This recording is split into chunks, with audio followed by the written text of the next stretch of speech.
everybody. Welcome to A Late Show. I'm your host, Stephen Colbert. Buck yeah! Really? That's gonna be fine?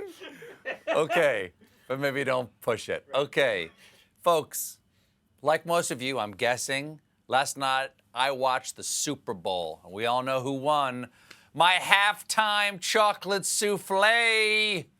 Oh my God, I overcooked a little bit. Never done a souffle before. If you haven't done one before, quick note.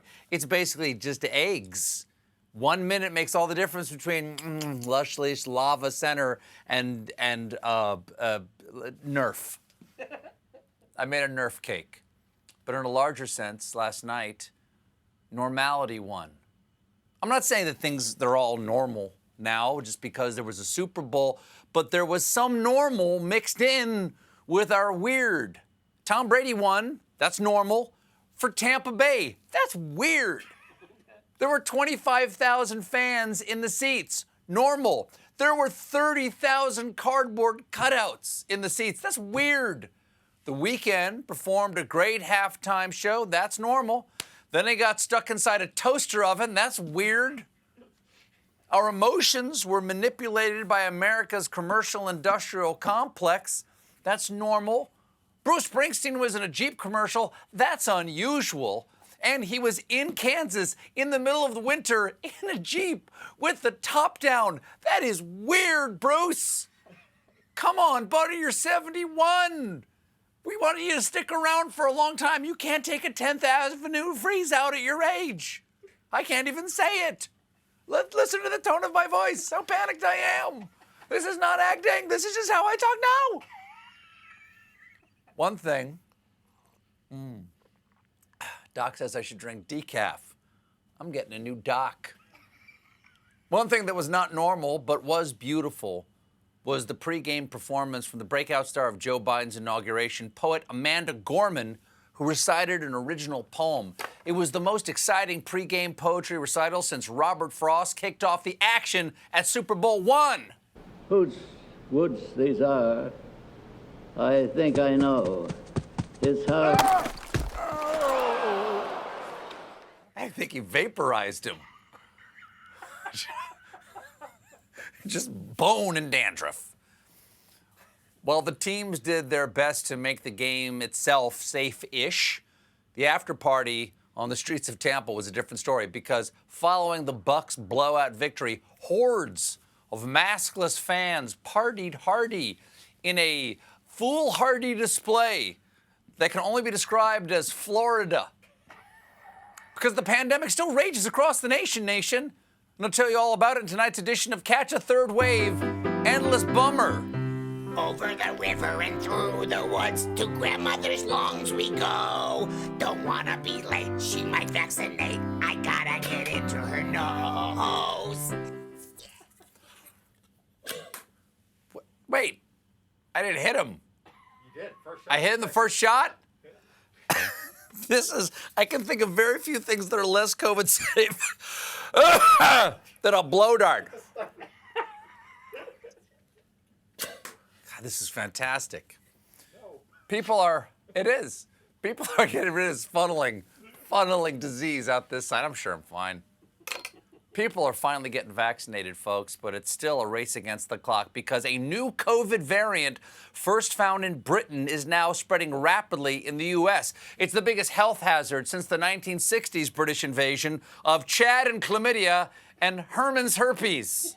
Researchers believe the new strain got here thanks to people traveling to the United States from Britain between Thanksgiving and Christmas. Yes, travelers from Britain brought catastrophic diseases to North America in late November. So, like the first Thanksgiving. But there is some promising pandemic news. Last week, for the first time ever, the number of COVID-19 vaccines given out outnumbered new COVID cases by 10 to 1. Hell yes! We are so close to the end of the pandemic, I can almost taste those doorknobs I'm gonna lick. That's not all the good news.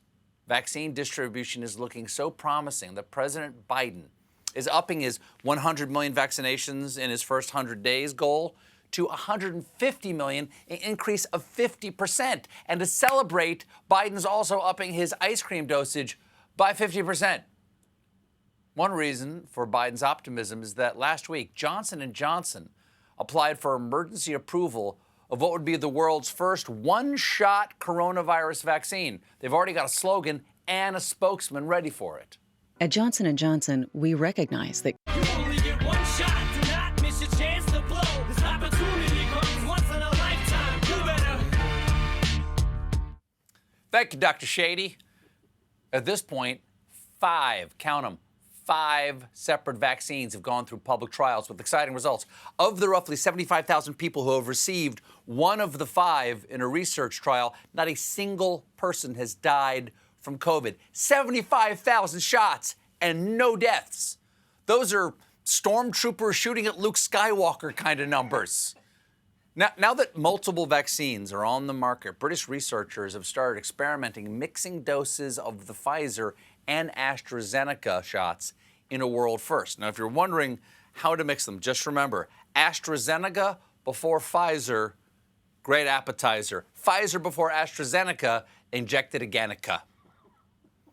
Speaking of ongoing plagues, today was day 1 of the former president's impeachment trial, and I'll catch you up in tonight's Don and the Giant Impeach 2. Go fast, we're furious. We had an election that was stolen. It was a landslide election, and everyone knows it, especially the other side. I'm in very, very bad shape. Those legs have gotten very thin. The actual arguments don't start until tomorrow. Today, the Senate talked about the first step of the trial, its rules. So far, all they've agreed to is no shirt, no shoes, no service. The former president's lawyers submitted their briefs earlier today, laying out their argument that the guy didn't do the thing we all saw him do. They claim he used the word fight a little more than a handful of times, and each time in the figurative sense. But actually, he used the words fight or fighting at least 20 times. That's 4 handfuls. Probably more with those tiny little hands. Remember when we just made fun of his little hands? Instead of his attempts to destroy democracy? I miss none of that. And if you thought there's no way for a legal document to be catty, get out a saucer of milk, because you are wrong. In the filing, it refers to President Biden merely as former Vice President Biden. Okay, if he's going to refer to Biden as former Vice President, I'm going to refer to him as former Grimace co-star. What a weird, brightly colored fast food advertisement. Also Grimace. Last week, we had some fun when the former president's lawyers submitted a document with a glaring typo. And they're nothing if not consistently stupid, because this new document makes the exact same error, saying that the president's speech was not an attempt to overthrow the United States government. Of course, it isn't the United States. What is it again? The United States. Yes. Despite being impeached, the former mail-order meat salesman is doing great, according to former campaign advisor and elf telling Hermie he can't be a dentist. Jason Miller. Miller claims that the former president is happier now that he's off social media. Wow. That makes 7 billion of us. The only thing that could have united the world in joy more than his Twitter ban would have been Baby Yoda Presents Deep-Fried Vaccine Orgasm featuring unlikely animal friendships. Yes, he's 50. It's okay. Miller explained, he said that not being on social media and not being subject to the hateful echo chamber that social media too frequently becomes has actually been good. Okay, that sounds a little like your ex's best friend claiming that he's happier without you. Oh yeah, Tony's doing great. He's lost weight, he's working out more. Yeah, he's dating this really hot model who we would never dump for you, even if you wanted him back, unless you want him back. Do you want him back? No, good, because he's great. Was that what you said? Nothing? Okay. Miller adds that the former president's newfound contentment is something the First Lady has backed up as well. She has said she loves it. Well, sure. It's the only progress she's ever made in her campaign against cyberbullying. Turns out be best should have just been be banned. And it's not just getting off social media. Miller claims that the failed casino owner is happy to be free of the burdens of the office, explaining that retirement is the first time in years that I saw the president truly relaxed. Well, yeah, for the first time in 4 years, he's free of all the pressing decisions that kept him up at night. Hannity or Dobbs, 2-iron or Driver, chicken bucket or taco bowl. Chicken bowl, taco bucket? So many options. But if he's this relaxed by 3 weeks out of office, imagine how serene he would be if he could never hold office again. Senate Republicans, think of his happiness. Now, some people are already being punished for their role in the assault on the Capitol. And I'll give you the latest details in tonight's Seditionist Roundup. Take them to Guantanamo!